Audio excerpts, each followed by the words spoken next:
STEM has always been a subject generating significant focus throughout industry and education, which has prompted leading academic Dr. Rachel Cameron, who has spent decades teaching at some of Australia's leading universities, to participate in an exciting, innovative global program called Homeward Bound. Dr. Cameron, along with Lisa Blair, who has sailed the Antarctic solo 3 times, have focused on developing skills and projects, raising awareness of climate change by collaborating with other women and girls in STEM, which is science, technology, engineering, mathematics, and medicine, as well as mentoring them. And joining us to discuss Homeward Bound and the program are both Dr. Rachel Cameron and Lisa Blair. Welcome, ladies. G'day, Michael. Thanks for having us on the show. Thank you. You're welcome. I love this stuff anyway. Now, first of all, Rachel and Lisa, how did your partnership come about? Because it really seems that you share almost identical and similar passions and values. Well, Rachel, you want to go? Yes, Lisa is one of my role models. So in terms of her sailing expeditions, and I was actually following Lisa's second world record attempt on her blog. So as part of her world record attempt, she was recording her trip on her blog, and I sent a message to her via the blog, which her mother relayed to her via the satellite phone when she was in the Southern Ocean. And so when Lisa came back, we got in contact and we had conversations, and we've had many conversations since that time, since she broke that record. Fantastic stuff. Isn't it great that the era that we live in now, where you can actually not only be inspired by people, but actually reach out and make contact, and now look at the partnership, what this has generated. Yeah, it's amazing, Michael, because also, like, I was in the middle of the Southern Ocean getting a note from a scientist that's saying she's interested in helping support me to get education out to youth and translate the data I was collecting on board the boat out to our communities. So, you know, it's just fantastic that that technology is available today for people like me to be able to utilize. Now, Lisa, the name of your boat is? Climate Action Now. Now, while we're speaking about the magnificent technology that enables this, I believe your boat's covered in post-it notes from people, messages from people that you've received from around the world that are sending you messages about the steps, small and large, that they're taking to actually help with climate. Yeah, so I launched the campaign in 2015, and the goal was to inspire individuals to take action. I know for me, I first became really aware, especially around the health of the oceans, through just ocean sailing. But, you know, when I saw a styrofoam box floating past at 48 degrees south in the Southern Ocean, I was just like, well, what do I do about it? I'm one person, I'm a sailor, I'm not a scientist. How do I help? And it made me realize that there's a lot of other people that felt like that. And so I wanted to empower those people and show them that these small micro actions that we take on a day-by-day basis, and our decisions that we make when we're shopping, when we're online shopping, who we invest in, how we use our funds, that's creating our future.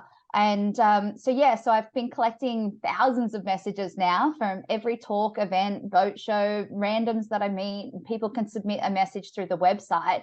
And then every new record, I rewrap the hull of the boat. So I'm carrying, you know, this community voice of action. And they can be the smallest things, like they pick up rubbish when they walk past it on the street, or they turn the light off when they leave the room, or they've installed a solar hot water system, or maybe they're creating their own protest climate action movement within their community, or they're creating education, or, you know, like with Rachel, doing science. So, you know, there's so many areas that people can contribute and get involved. And so it's really great that the campaign's able to sort of highlight that and hopefully inspire others to take those actions. And it's great while we talk about technology, because post-it notes were actually a failed attempt at making glue, and somebody found a way of making them useful and really pertinent for yourself. And when we talk about individuals, I'm constantly telling my daughter there are 7 billion individuals. If every individual did something, gee, that's one action. Yep. Now, Rachel, how does Homeward Bound work, and what's its objective, and what are you hoping that this project will produce and deliver? Okay, so Homeward Bound actually started in Melbourne. So the founder is Fabian Dattner, and she's a citizen scientist, and she was very concerned about the health of our environment and planet. And so she set up this program 8 years ago to encourage women in STEM. So it's a competitive program. And each year, approximately 100 women go into the program. So currently there's 600 graduates. And I went into intake 7. So I graduate in April. So our graduate group will go up to 700. So the goal is by 2036 to have 10,000 women around the world who have gone through the program. So the program has 2 components. There's an expedition to Antarctica component, but there's also a year's worth of specific leadership training. So the leadership training that we go through is to increase our capability, confidence, collective ability to communicate what we do as women in STEM and work together. So I've been working with my cohort of 102 for the last almost year, and it's been fantastic. We've got different project ideas around the world, in engineering projects, marine projects, land projects, all because we are very passionate about our environment and we want to work together and collaborate and develop our leadership to be able to communicate why we should do something rather than nothing together. And it's such a huge untapped resource of women in STEM because of the barriers and the challenges that were actually in the way stopping women entering it for so long. Now that it's just a massive, it's like a gold mine that's been discovered once these women are given the opportunities and realised their talents to discover things, to look at things in different ways because of their situation and circumstances that they can bring to it. It's just such a great time. Now, Lisa, you're the adventurer, but you collaborate with scientists, engineers, primary and high school students and teachers, technology and sailing organisations daily to raise awareness of climate change. You've even named your boat, as you mentioned, Climate Action Now, which you've said that is covered in those post-it notes. What are you hoping to achieve? Yeah, look, I mean, I guess I'm uniquely placed in the sense that I've got this public profile that I can educate through. And so for me, it's about really trying to create opportunities for furthering science. So I'm sailing to some of the most remote waters in the world, and no data gets collected in these waterways. So for me, when I went around Antarctica on this last record and set the world record, I was the first boat to ever record microplastic samples. And I took 180 plastic samples around the Southern Ocean. So we've actually got a link of microplastic samples that are getting processed at the moment up at the Australian Institute for Marine Science. And so for me, my goal is to make sure that all my projects have a community benefit, whether that be through delivering my talks and education platform through schools and educating and inspiring the next generation of change makers to not only get into science, but use adventure as a way of connecting with our oceans and creating a better relationship with our planet. And then there's also the other factor, which is how much more science can I deliver to our community of scientists, because I'm uniquely placed in these really remote regions, and I'm able to put my hand up and do that as a no-cost venture for the scientists. So how can I sort of structure that and sort of scale that up? So yeah, I've definitely got plenty of plans and projects in place, and I'm working towards a record in the Arctic Circle with a continuance of that science and science research development going through that as well. So really looking forward to it. Yeah, it's a fantastic collaboration because let's face it, scientists are great at the bench, but I'm not sure how many scientists there actually who would be able to endure the temperatures of the Antarctic. Thankfully, they're a little smarter than me. They're a little smarter. I don't know about that, Lisa. Now, you're both successful authors writing books on navigating or finding ways through difficulties. And Rachel, your book is titled You've Been Diagnosed with Cancer, Now What?, which is helping the public navigate a cancer diagnosis.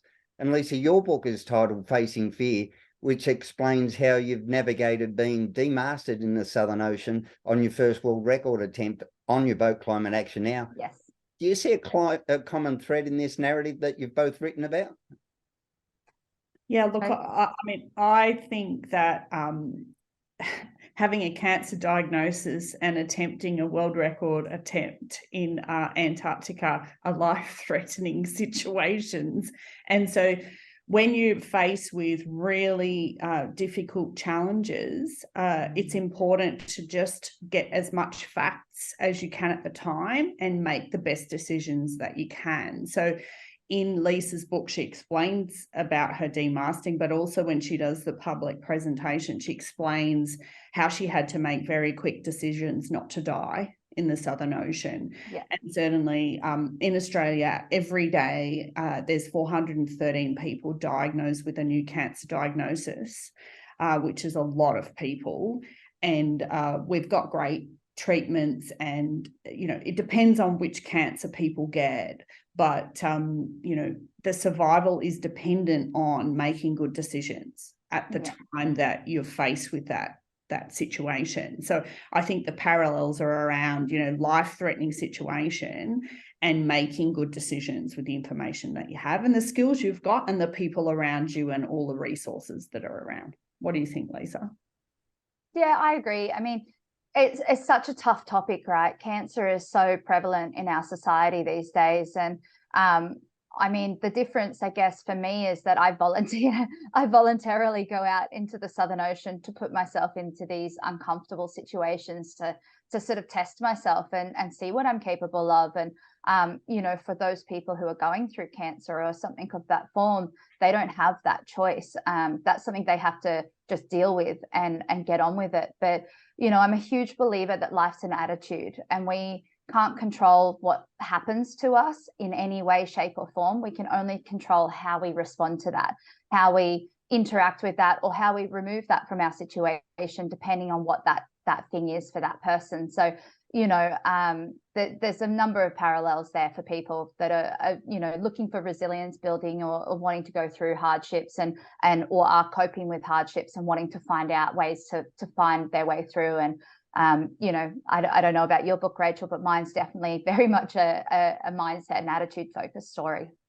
Yeah, very Viktor Frankl of you there, Lisa. Man's Search for Meaning, great book as well. I'm sure the attitude, that space between stimulus and response is where we get to decide. So I know I'd be in a mad panic in either situation, a cancer diagnosis or demasting, and I probably wouldn't survive. Now, Lisa, you've been to Antarctica 3 times, and Rachel, I believe this is going to be your first trip.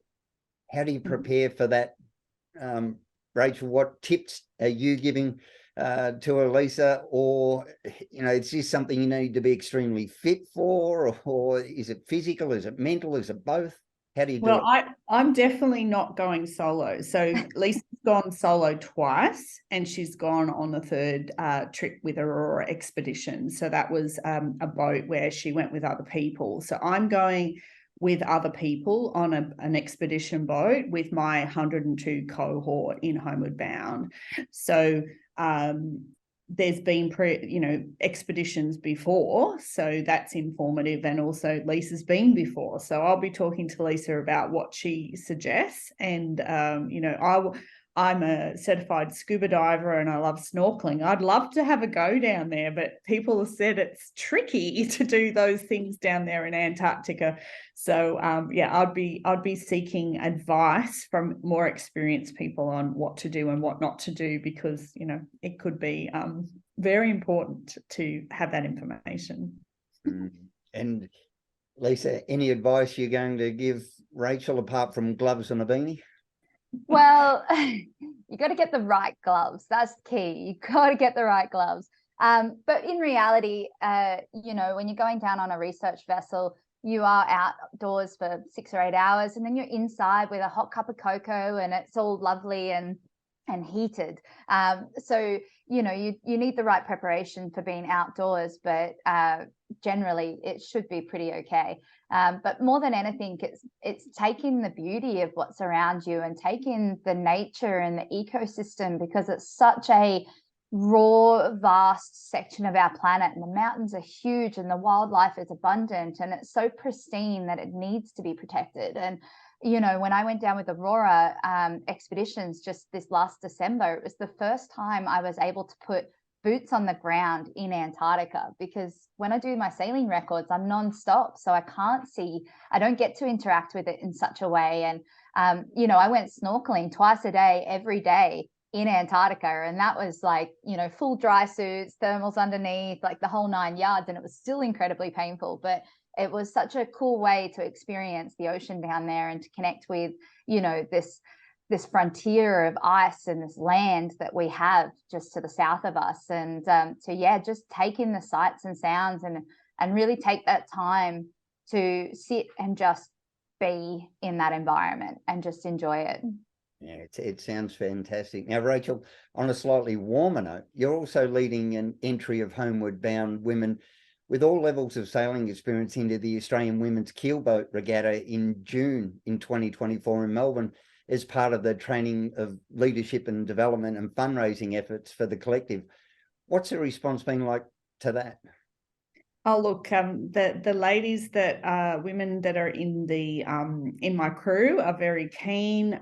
We've got training support, so the trainers are very keen to get us ready for that regatta.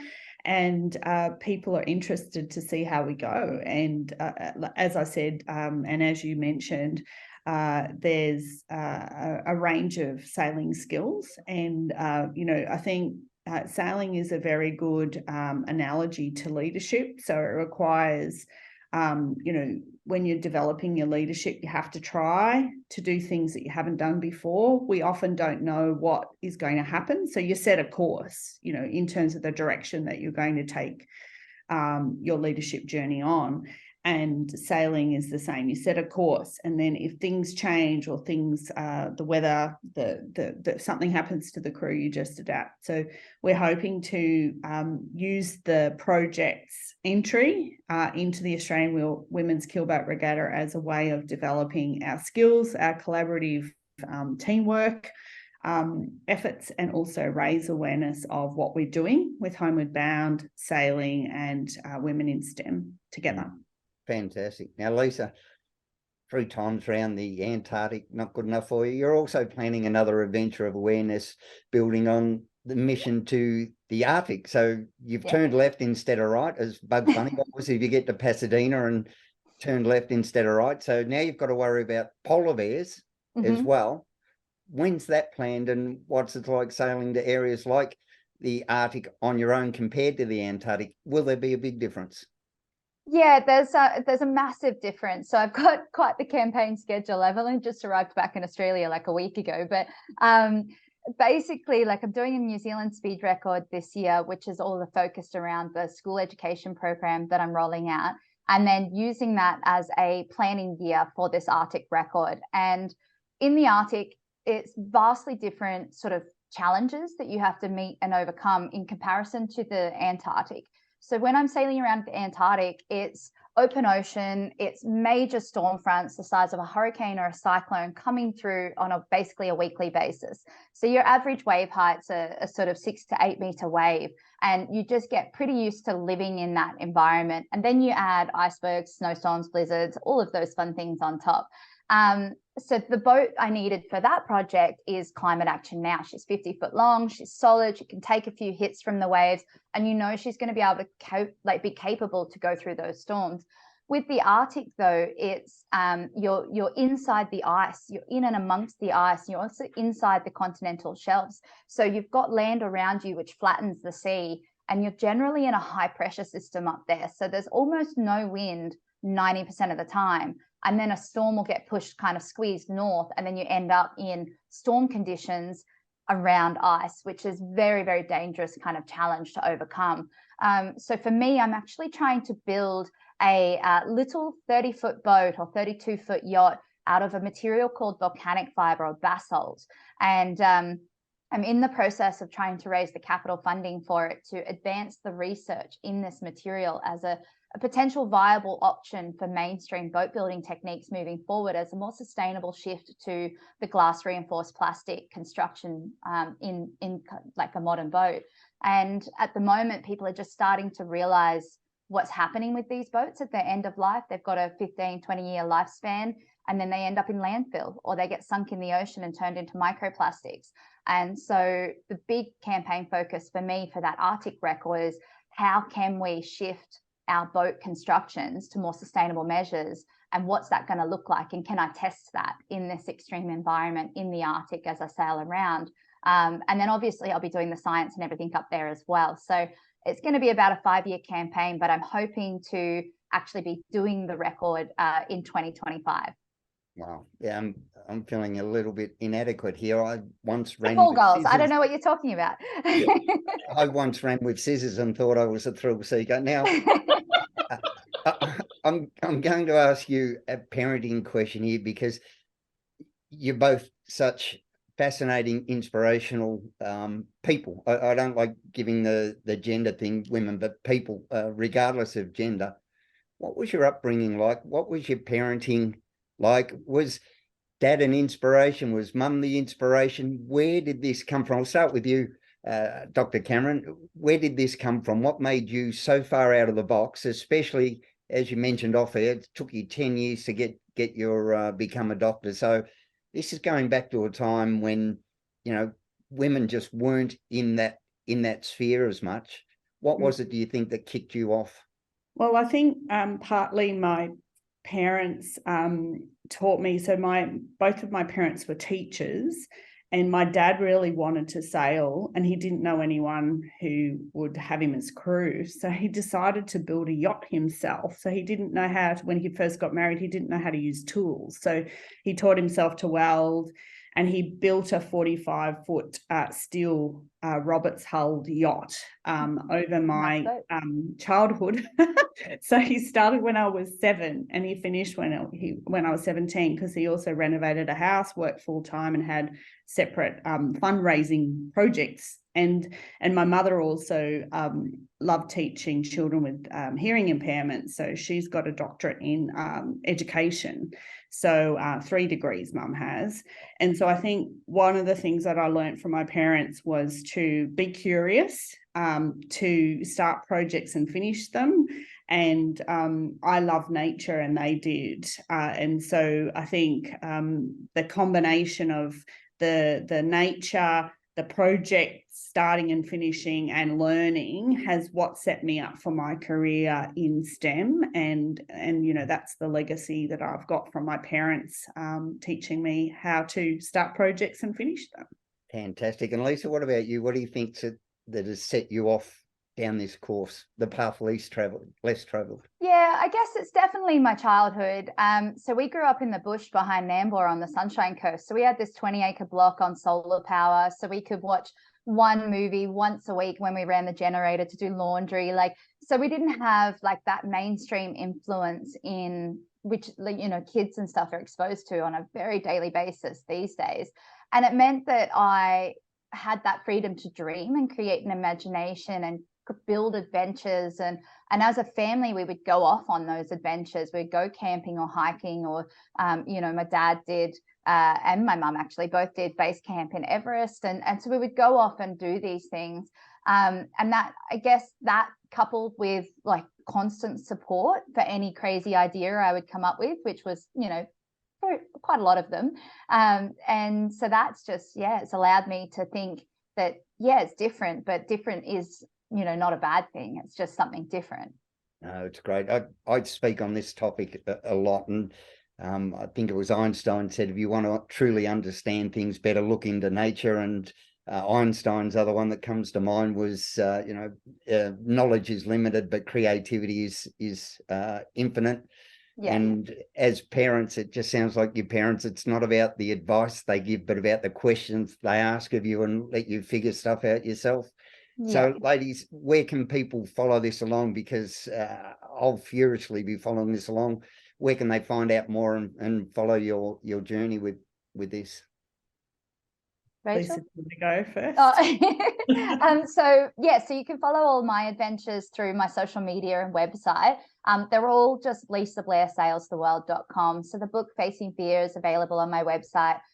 You can get involved, follow the next project. I do yacht club talks and talks around various areas of Australia pretty consistently. So you can come to one of my talks and get involved. Great. And Dr. Cameron? So I have a website called Health Equals Freedom, which is where my book, You've Been Diagnosed with Cancer, is also available. It's an Amazon listed book like Lisa's. I also have my Homeward Bound projects. We're developing the Australian Women's Keelboat Regatta project and other Homeward Bound projects, which we will have different websites that we will disseminate and share through social channels. And I'm also able to be followed on LinkedIn as well. Fantastic. All right, ladies, thanks so much for your time. I'm really looking forward to this. Lisa, I'd love to do a live cross. The same with you, Dr. Cameron, on that boat. We'd love to get you back in and Awesome. talk your way through it. So thanks again for your time. Thanks so much, Michael.